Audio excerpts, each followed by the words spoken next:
박완서 1931년에서 2011년은 한국 현대문학을 대표하는 소설가로 전쟁, 가난, 여성, 가족, 일상 속의 비극과 존엄을 담담하지만 날카로운 현실주의 문체로 그려낸 작가입니다.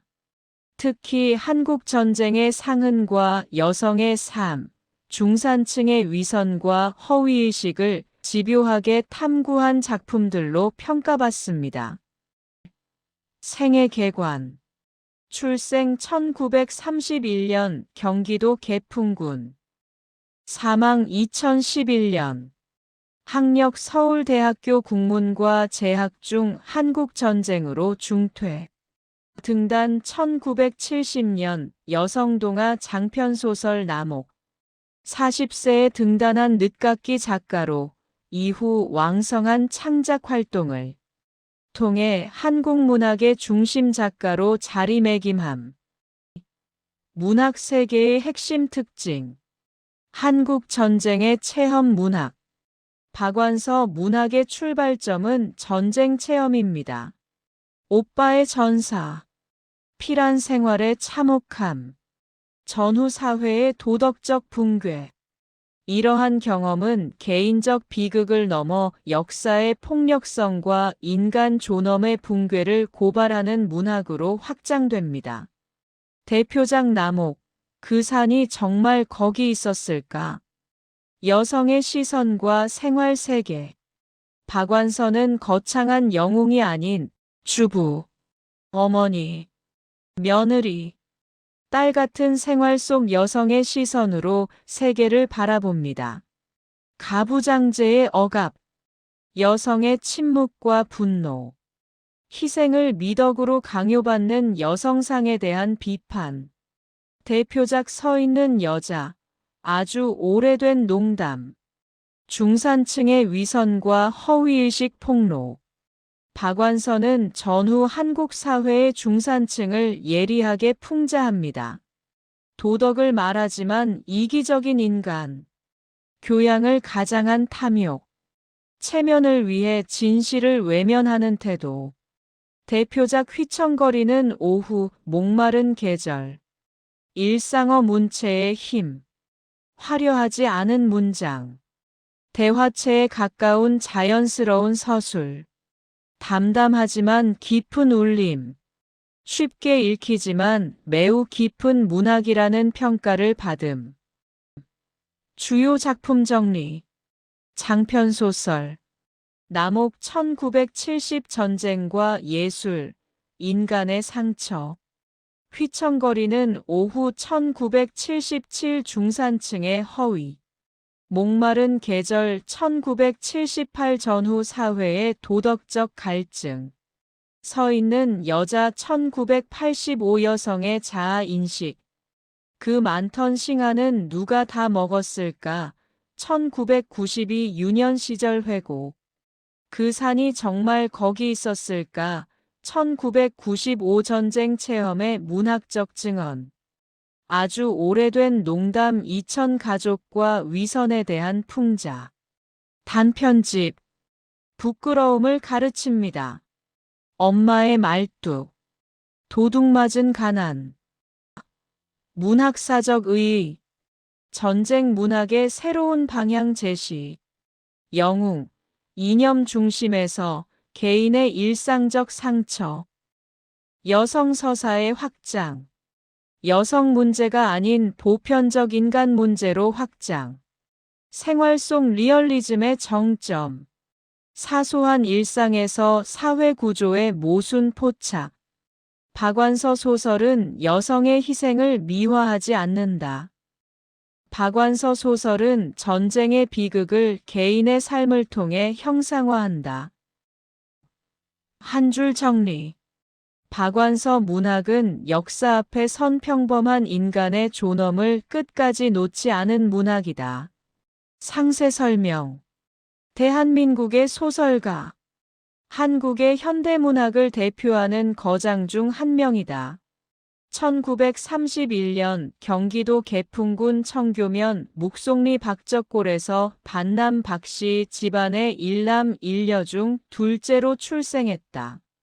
박완서가 3살 때인 1934년에 아버지가 맹장염으로 일찍 세상을 떠났지만 사랑을 많이 받고 자랐기 때문에 빈자리를 크게 느끼지 않고 자랐으며 특히 할아버지의 사랑을 많이 받았다고 한다. 박완서는 일제강점기가 끝날 때까지 일본식 음독으로 보쿠엔쇼라고 불린 적은 있을지언정 이름을 고치는 일 없이 학교를 다닐 수 있었다. 하지만 딸을 좋은 학교에 보내고 싶었던 어머니의 강력한 요구로 1938년 개성에서 경성으로 이사를 가게 된다. 교육열이 강한 어머니 덕분에 동네에서는 거의 유일하게 소학교부터 경성의 명문학교에 다니는 행운을 누릴 수 있었다. 딸에게는 교육의 기회를 거의 주지 않던 시대인데도 어머니가 박완서의 교육에 열성을 보인 이유는 2가지였다. 어머니의 외사촌 자매들은 서울에서 신교육을 받았는데 어머니는 어린 시절 자기와는 다르게 학교에 다니는 그 친척들을 무척 부러워했기 때문에 자기 딸만큼은 신교육을 받기를 원했다. 박완서의 아버지의 사망과 관련된 사연이 그 2번째 이유인데 사실 아버지의 사인인 맹장염은 그 시절 의학 수준으로도 수술만 받으면 충분히 치료할 수 있는 병이었다. 그런데 봉건적인 사고방식을 갖고 있던 박완서의 할아버지가 병원에 가지 못하게 하고 침과 한약만으로 치료하기를 고집하다가 끝내 맹장이 터져 복막염으로 사망한 것이다. 그래서 어머니는 남편의 죽음은 전부 시가의 고루한 분위기 때문이라고 생각하며 치를 떨었고 자식들이 그런 분위기 속에서 성장하지 않기를 바란 것이다. 해방 1년 전인 1944년 숙명고등여학교에 입학했으나 바로 다음 해에 일제의 소개령으로 인해 개성으로 이사하여 호수돈 고등여학교로 전학을 가게 되었다. 고향으로 가보니 어렸을 때 놀던 친구들이 위안부로 잡혀갈까봐 모두 서둘러 결혼한 것을 보고 정말 놀랐다고 한다. 경성에서 살 때는 그런 걱정을 할 필요가 전혀 없었기 때문이다. 당시 경성학교와 지방도시학교 간의 환경적인 괴리가 꽤나 컸던 것으로 보인다. 그렇게 개성에서 살던 중 해방을 맞았고 다시 서울로 올라와 숙명여자중학교를 다니게 된다. 당시 친하게 지냈던 친구 중 한 명이 바로 소설가 한말숙으로 졸업 이후에도 절친한 사이를 유지했다고 한다. 박완서의 반담임 교사가 소설가 박노갑이었기에 문학적으로 그에게 많은 영향을 받았다. 박노갑은 그 시기에 어린 학생들이 쓰기 쉬운 감성적인 문장을 지향하고 사실적이고 경험이 실린 글을 쓸 것을 강조했는데 훗날 박완서는 정작 그런 말을 들었던 고등학생 때는 스승인 박노갑의 소설을 읽으면서 참 재미가 없다는 생각밖에는 들지 않았다고 회고했다. 1950년 6월 서울대학교 국어국문학과에 입학하였으나 한 달도 못 되어서 6.25 전쟁이 발발한다. 전쟁이 일어난 직후에는 서울이 조선인민군의 점령 아래에 있게 되었지만 박완선의 가족은 떠나지 않고 계속 머물러 있었을 뿐만 아니라 8월까지는 학교도 계속 다녔다. 당시 박완선은 공산주의에 호의적이었지만 상황을 지켜보면서 점차 회의를 느끼고 학교에도 출석하지 않게 되었다고 한다. 이후 전쟁으로 오빠와 숙부를 잃고 말았으며 이 때문에 가장으로서 대가족의 생계를 책임지기 위해 현 신세계백화점 본점 건물에 들어선 미팔군 PX의 초상화부에서 근무하기 시작했다. 그리고 이곳에서 박숙은 화백을 알게 된다. 이후 같은 건물을 사용한 서울 동화백화점에서 일하다 같은 동화백화점 측량기사였던 서울토박이 집안 출신인 호영진과 1953년 결혼했으며 2년 터울로 맏딸 호원숙 작가, 둘째 딸 호원순, 셋째 딸 서울대학교 의과대학 호원경 교수, 넷째 딸 호원균을 낳았고 보문동 때는 막내 아들 호원태를 낳아 키웠다. 결혼한 뒤로도 독서를 좋아하기는 했지만 평온한 생활이 이어지다 보니 글을 쓸 생각은 전혀 하지 않았었다고 한다. 그러던 중 1968년 열린 박수근의 유작전을 보고 그에 대한 증언의 욕구가 치솟으면서 글을 쓸 결심을 하게 된다. 처음에 제가 시작한 거는 소설이 아니라 전기였어요. 박숙은 전기를 써야겠다. 투고하게 된 것도 처음부터 여성동화였던 게 아니에요.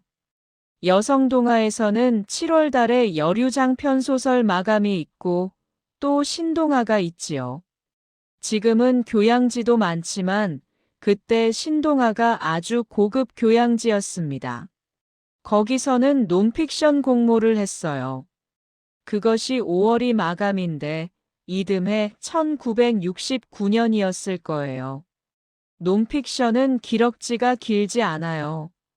여류 장편은 1200매 이상이어야 되는데 이거는 300, 400매만 해도 되고 그래서 저기다 내야지 하고 쓰기 시작했어요.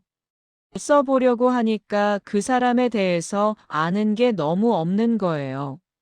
그냥 PX에서 그런 일 있었고 같이 차를 마시면서 어딜 사냐, 창신동 살고 이런 얘기 외에는 쓸 거라곤 나 같은 거한테 그렇게 막 취급받고 화가로서는 우중충한 데 앉아서 그리면서 얼마나 모욕스러웠을까? 고거 원고지 10장도 안 되는 거예요. 논픽션이면 그 사람이 어쩌고저쩌고 다 있어야잖아요. 그런데 아는 것도 거의 없어요. 그러니까 자꾸 쓰다가 빗나가면서 내가 상상한 걸 보탤 적이 있어요. 그럴 때는 즐겁게 써져요. 원고지에다가 쓸 때니까 하루 대여섯 장만 써야지 했는데 20장도 써지는 날이 있어. 보면 막 내가 보태는 거야. 그 다음날 계속해서 쓰려고 어제 거 읽어보면 이건 아닌 거예요.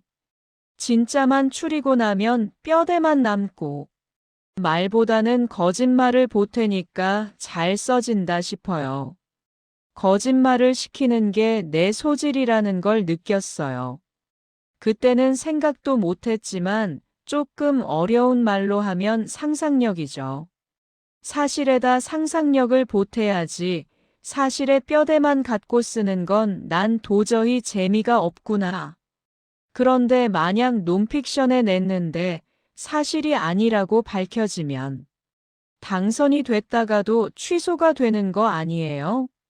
거기 규정이 있어요.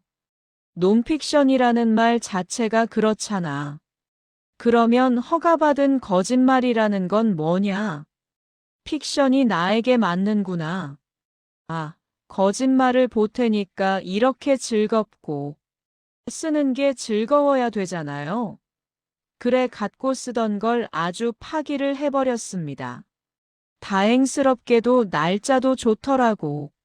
내가 그해 1970년 초였을 것 같아요. 5월 달에 내려고 쓰던 거를 2, 3월 됐을 때 다 찢어버리고는 느닷없이 소설로 바꿨어요. 그거는 1200장이나 되고 마감은 7월이었습니다. 그렇게 안 나가던 붓이 방향 전환을 하고 나니까 너무너무 빨리 써지는 거예요. 그렇게 써낸 글이 바로 박완서의 데뷔작 1970년 여성동화 장편소설 공모 당선작인 남옥이었다. 실로 대단한 점은 처음 쓰는 글이었음에도 불구하고 습작도 퇴고도 없이 단 한 번의 장편소설 분량을 쭉 써낸 글로 당선되었다는 것이다. 박완서는 당시 글을 쓰면서 두 가지 생각을 했다고 한다. 첫째는 상금 50만 원을 타서 남편한테 나도 돈 벌어왔다고 자랑하고 싶다는 것과 둘째는 딸을 잘난 사람으로 키우고 싶어 한 어머니를 기쁘게 해주고 싶다는 것. 고생만 하고 막상 공모에서 떨어지면 창피하니까 자식들 몰래 학교 간 뒤나 밤에 주로 글을 썼는데 졸릴 때 자신을 격려해 준 것이 바로 그 50만 원과 어머니 생각이었다고 한다.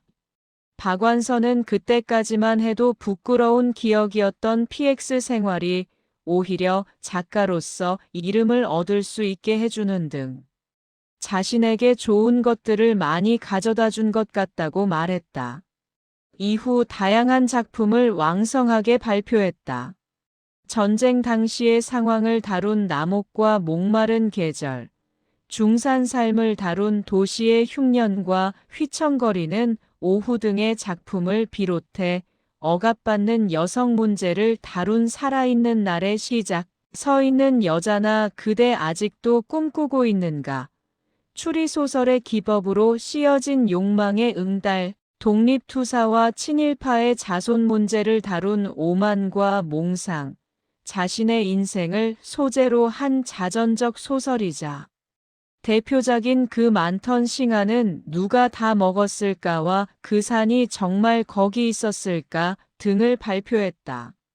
말년의 작품들은 그동안 갈고 닦아온 날카로운 안목과 글솜씨의 정수가 그득한 이른바 노년문학의 지평을 열었다는 평가를 받는다.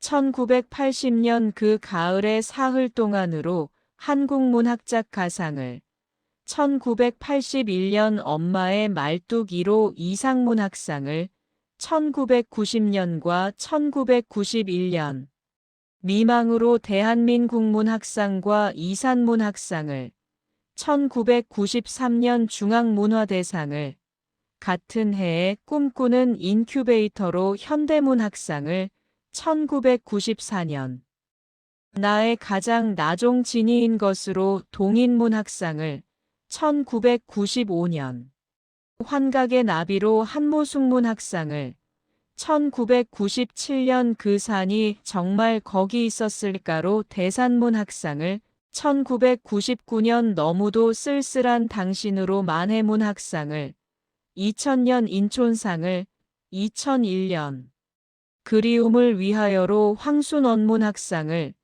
2006년 호암상을 수상했다. 2006년에는 전쟁 때문에 졸업하지 못했던 모교 서울대학교에서 명예 문학박사 학위 수여를 제의하여 받아들였다. 서울대 명예박사 학위를 받은 것은 한국인으로서는 7번째. 자녀로 젊은 나이에 세상을 뜬 아들 위로 딸이 4명 더 있는데 그 사람들 중 맏딸은 수필가 호원숙, 셋째 딸은 서울대 의대 호원경 교수다. 2008년 촛불 시위 당시에 시위대와 정부 양쪽을 비판하는 발언을 해 진보 진영과 보수 진영 양쪽에서 비난을 받기도 했다. 중도의 길을 걷는 것이 얼마나 어려운 일인지를 단적으로 보여주는 케이스다. 2010년 천안함 피격 사건 당시 정부를 믿는다고 발언하였고 4대강 정비 사업에 대해서는 정부가 잘 설명하지 못했다고 하였다. 2011년 1월 22일 경기도 구리시 자택에서 담낭암 투병 중 향년 79세로 사망하였다. 평소 자신이 죽은 후 찾아오는 가난한 문인을 잘 대접하고 절대로 부의금을 받지 말라 당부했다고 한다. 묘는 남편과 아들이 묻힌 용인 천주교 공원 묘지에 있다. 2011년 10월 20일 탄생 80주년을 맞아 구글두들이 만들어졌다. 본래는 무교였으나 1984년에 가톨릭 세례성사를 받았다. 1988년 5월 11일 남편이 63살의 나이에 폐암으로 사망하고 같은 해 8월 31일 아들이 사고로 25살의 나이에 요절했다. 이후 큰 슬픔에 빠져 묵주를 집어던졌다고 한다. 따라서 이때의 절망은 그야말로 극심했으며 큰딸의 회고에 의하면 아들을 앗아간 절대자에 대한 분노로 불교로 개종하겠다고 박완서가 펄펄 뛰었다고 한다. 당시에 쓴 일기 묶음이 그녀의 절망과 고통이 뼈저리게 느껴지는 한 말씀만 하소서. 글 중 일부 세례명은 앞에서 봤듯이 정의 엘리사벳, 살아생전에 아주 독실한 신자였다고 하며 종교가 같은 동료, 작가 최인호 등과 함께 생전에 천주교 서울대교구 주보에 자신의 신앙 칼럼을 틈틈이 기고하기도 했다. 문학사적 의의. 한국 문단에 박완서라는 존재가 있다는 사실이 수많은 여성 작가들에게 얼마나 든든한 희망이었는지 선생님은 아실까요? 아이 5을 키우던 전업주부가 40의 나이에 등단하여 한국 문학의 거목으로 우뚝 솟게 되었다는 사실 때문만이 아니지요. 선생님은 40년 동안 끊임없이 한치의 흔들림도 없이 써오셨습니다. 60에도 70에도 80이 되실 때까지도 영원한 현역이셨습니다. 감히 그만큼 훌륭해지고 싶다는 말은 못해도 박완서 선생님만큼 오랫동안 쓰고 싶다는 바람을 가슴에 품은 후배 작가들이 저 말고도 참 많습니다.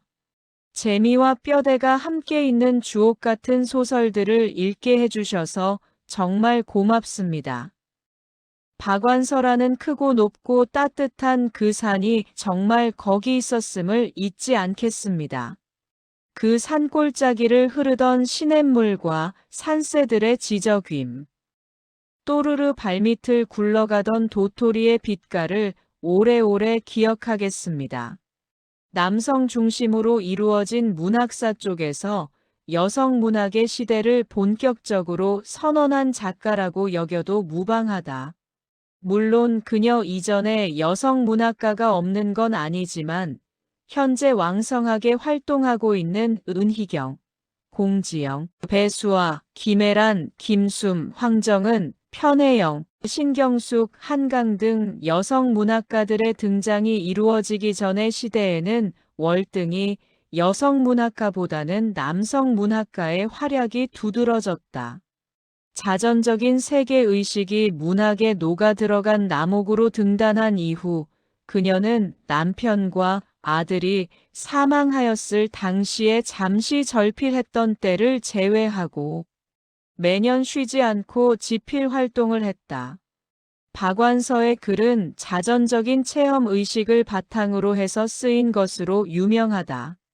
물론 전부의 문학이 그런 것은 아니나 작가 자신의 일생을 바꿀 정도로 가장 강렬한 경험이었던 6.25를 바탕으로 한 작품들이 유독 많다는 점을 들어서 소설이라기보다는 자전적 회고에 가까운 수필형 소설이라는 평가도 있다. 그러나 이것은 작가의 작품 활동을 지나치게 한쪽 방향으로 보는 시각으로 박완서라는 작가는 자전적 체험뿐만 아니라 한국 사회를 구성하는 가장 기본 단위인 가족을 통해 시대와 국가, 그 안에 속한 사람들을 날카롭게 해부해낸 작가라는 게 적절한 평가일 것이다. 6.25에 대한 자전적 체험뿐만 아니라 익히 알려진 분단국가로서의 현실, 가부장적 가정구도, 전후 한국 사회를 지배했던 반공주의, 여성, 중산층 등 6.25 전후를 비롯하여 1990년대에 이르기까지의 한국 근현대사의 흐름 아래 있던 평범한 사람들의 삶과 정신을 예리하게 관찰한 작품들이 많기 때문이다. 이를테면 작품을 접하기 전 박완서라는 작가 본인의 넉넉한 이미지나 주제의식, 여성 작가의 작품이니 지나치게 감성적일 거라는 생각을 가지기 쉽지만 실제로는 섬세한 감성과 더불어 사람들 내부의 욕망과 이기심과 같은 굴곡진 인간상에 대한 메스 같은 날카로운 묘사에 놀라게 되는 경우가 많다. 특히 겉으로는 풍요롭고 넉넉한 물질과 안락하고 안정적인 삶을 구가하는 80년에서 90년대의 중산층 사람들의 내면에는 그 안정적 삶을 구가하는 것으로 현실의 두려움과 내적인 비틀림을 억누르고 감추려고 하는 면모가 있으며 그들 내부에는 다양한 욕망과 인간 군상이 녹아들어 있음을 적나라하고 탁월하게 묘사한다. 동시에 그들의 이러한 모습을 단지 정당화하거나 혹은 부정적으로만 그리지 않고 담담하면서 섬세한 필치로 사회 내부에서 하루를 살아가는 인간의 내면이라는 무엇인가? 라는 문제의식을 끊임없이 상기시키는 면을 보인다. 익히 알려진 장편뿐만 아니라 단편에서는 작가의 이러한 시각들이 잘 드러난다. 다만 작가가 자신의 눈에 비친 세계라는 작품 속 시각에 철저히 입각하여 작품을 전개하기에 이를 회고와 체험의 범위 안쪽으로만 생각하기 쉬워서 위와 같은 평가들이 나오는 것으로 보는 게 타당할 듯하다. 일제강점기에 태어난 나와 오빠가 일찍 남편을 떠나보내고 자녀만은 무슨 일이 있어도 출세시키려고 마음먹은 어머니에 이끌려 어머니와 같이 서울로 이사를 가고 나와 오빠를 성공시키기 위해 죽도록 고생하는 어머니와 서울에서 사춘기를 보내며 성장하는 나와 오빠, 일제 강점기에서 겨우 살아남았으나 6.25에 의해 오빠가 죽고 고향은 이제 갈 수 없게 된 박완서의 자전적인 경험은 박완서의 소설 전체를 관통한다. 전쟁은 끝났지만 6.25는 여전히 박완서의 소설에서 계속 살아 숨쉬고 있으며 분단이라는 거대한 현실에 좌절하면서도 맞서고 거역하려는 모습이 계속 묘사된다. 일제강점기와 6.25, 해방과 분단, 봉건문화와 근대 신문화, 구여성과 신여성, 농민과 노동자 등 한민족 역사상 가장 혼란스러웠던 시기 중 하나인 근대화, 일제강점기, 6.25. 분단 세대의 혼란스럽고 다채롭던 시대상과 가치관이 박완서의 소설에서 살아 숨쉬고 있으며 아직 6.25의 영향으로 통일이 되지 않고 분단 상태인 오늘날까지에도 이러한 시대상과 가치관들은 박완서의 소설에서 사라지지 않고 빛을 발한다고 여겨진다. 단순히 옛날 이야기가 아니라 지금까지도 쭉 이어져 오고 있는 정서라는 것이다. 본질적으로 박완서 작가 자신이 소설은 이야기라는 믿음을 가지고 쓰고 있기 때문인지 다우라는 어미형을 쓰기도 하며 서술자가 청자에게 말하는 형식으로 짜인 소설도 존재한다. 또한 대다수의 소설은 여성 중심으로 이루어지며 어머니로서의 여성이 크게 다루어진다. 고등학교 문학교과서 등지의 작품 일부가 수록되었다.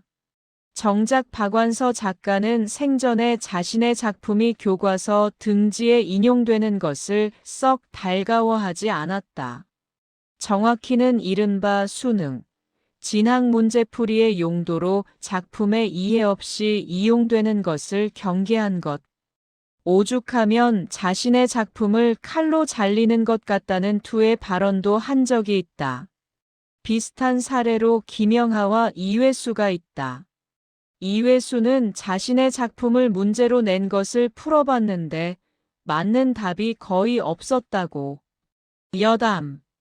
박완서는 인공치아 서울대학교에서 국문학과 강의를 계속해서 들었고 북한을 찬양하는 강의에 참가하기도 했다.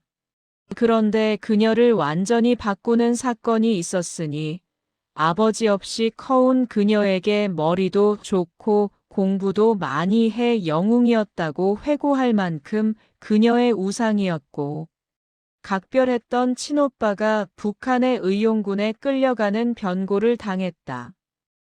부상을 입고 탈주한 뒤 미처 피난하지 못했던 가족들이 남아있던 서울로 돌아왔으나 부상 후유증으로 결국 사망한다. 결국 오빠의 조카들과 늙은 어머니를 먹여 살리기 위해 남겨진 올케와 박완서가 가장이 된다. 박완서가 겪었던 공산주의 지배 하에서의 고난은 이후 그 많던 싱아는 누가 다 먹었을까에서 공산주의의 인간성의 말살에 대해 비판하는 등 공산주의 이념에 반대하는 계기가 된다. 20대에 코뮤니스트가 아니면 하트가 없다는 말 맞다나 오빠는 코뮤니스트였는데 막상 전쟁의 참상을 겪더니 모든 인텔리들이 그렇듯이 코뮤니즘의 회의를 느껴 사상적 방황을 시작했어요. 그러다가 의용군으로 끌려나가더니 9.28 때 도망쳐서 거지가 되어 집으로 돌아왔더군요. 그런데 피해망상증과 공포로 정신이 완전히 망가진 것 같았어요. 육체도 허물어졌지만 그러다가 참으로 어처구니 없게도 오발사고로 총상을 입고 세상을 떠났지요. 나는 아버지가 일찍부터 안 계셨기 때문에 단 한 혈육인 오빠에게 많이 의지하고 살았는데 참으로 끔찍했어요. 오빠의 생각들로 지금도 가위 눌리고 하도 악몽을 꾸니까 써버리면 악몽으로부터 자유로워지겠지 하고 좀 써버리려고 해도 너무 가까운 사람이어서인지 잘 써지지가 않아요. 남옥으로 등단하였을 당시의 나이는 39세. 그 전까지는 전업주부로 살며 자식들에게도 비밀로 하고 몰래 집필했다고 한다. 집에서 일기를 쓰는 모습도 본 적이 없던 자식들은 어머니의 등단 소식에 매우 놀랐지만 이내 응원해 주었다고 한다.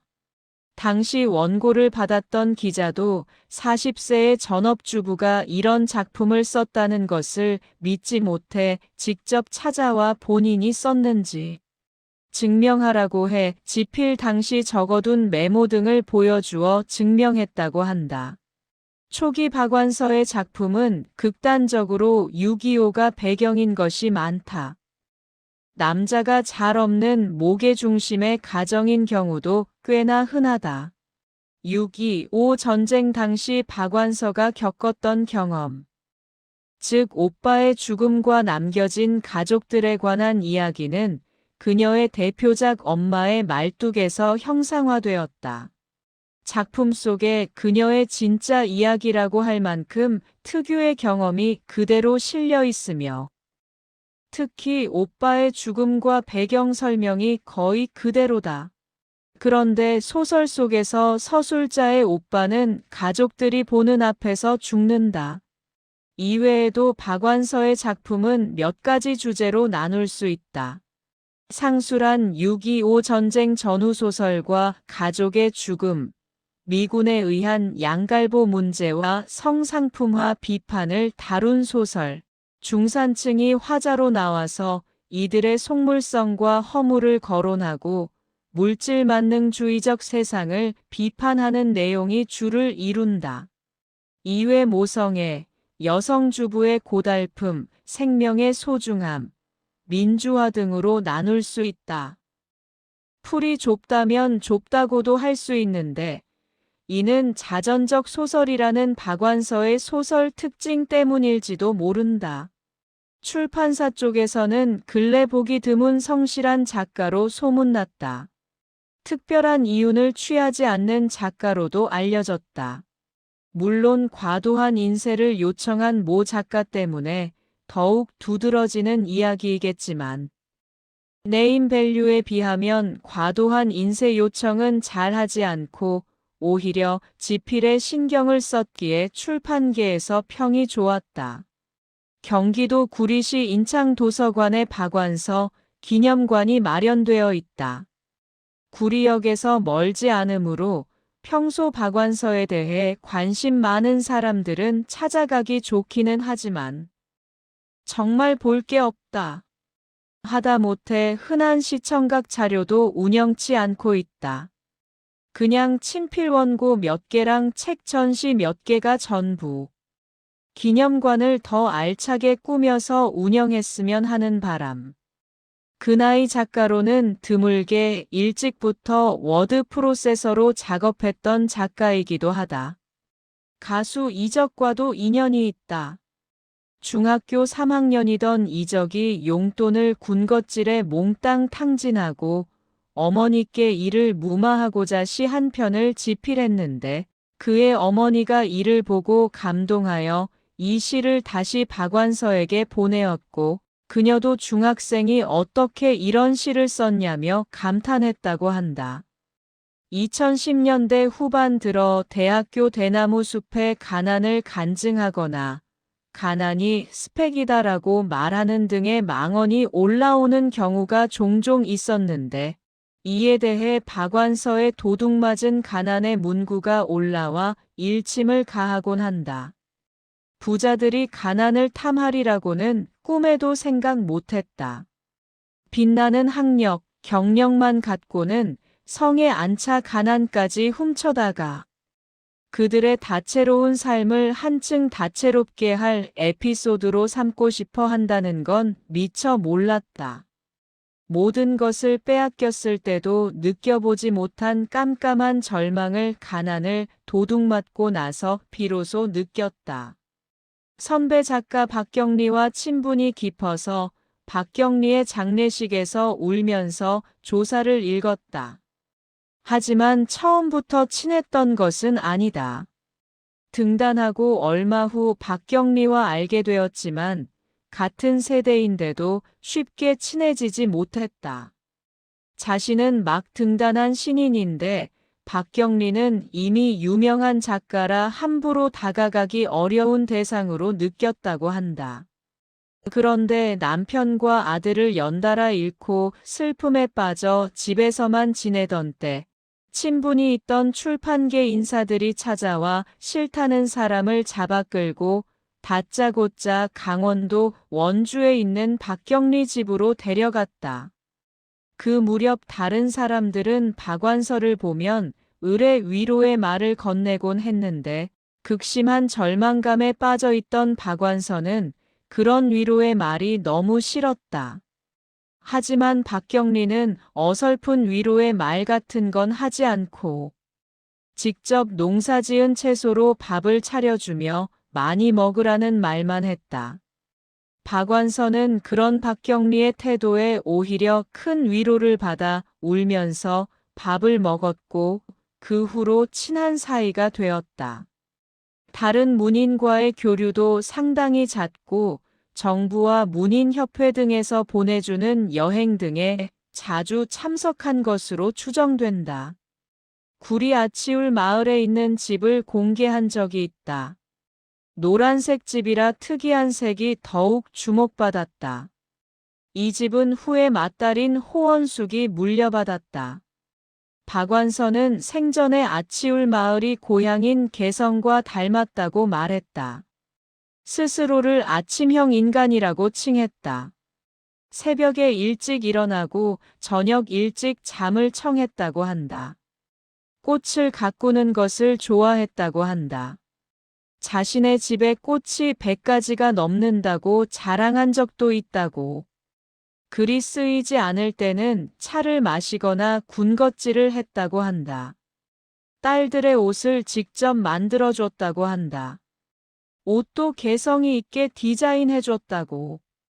딸 호원숙에 의하면 박완서는 그 시대에 남편의 술안주를 위해 맨보샤를 만들기도 했다고. 딸 호원숙과 1997년 미국 여행을 시작으로 루마니아 등 다양한 여행을 다녔다고 한다.